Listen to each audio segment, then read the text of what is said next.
Chapter 37. A Kiss. Phoebe was stunned and angry, but she was braver than I was. She could watch, but I could not. I assumed that Phoebe would follow me, but I didn't look back. Down the street I tore, trying to remember where the bus stop was. It wasn't until I saw the hospital that I realized I must have missed the bus stop. I ducked inside and was surprised that Phoebe was not behind me. What I did next was an impulse, a hunch.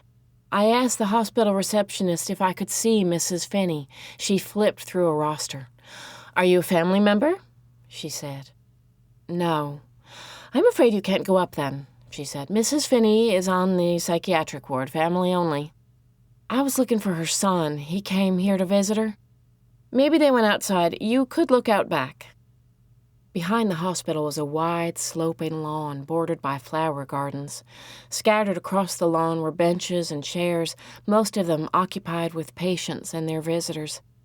It was a scene much like the one I had just left at the university, except here no one was studying, and some of the people wore dressing gowns. Ben was sitting cross-legged on the ground in front of a woman in a pink robe. She fidgeted with the sash. Ben saw me and stood up as I crossed the lawn. "This is my mother," he said. I said hello, but she didn't look at me. Instead, she stood and drifted off across the lawn as if we were not there. Ben and I followed.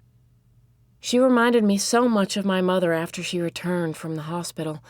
My mother would stop right in the middle of doing something inside the house and walk out the door. Halfway up the hill, she would sit down to catch her breath.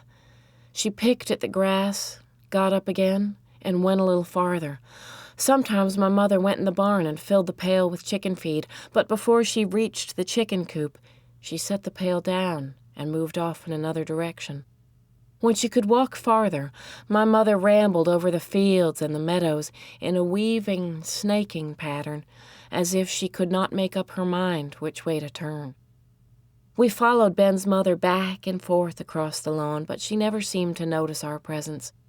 At last, I said I had to go, and that's when it happened. For one quick moment, we both had the same agenda. I looked at him, and he looked at me. Both of our heads moved forward.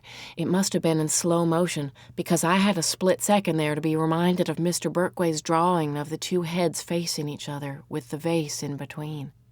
I wondered, just for an instant, if a vase could fit between us.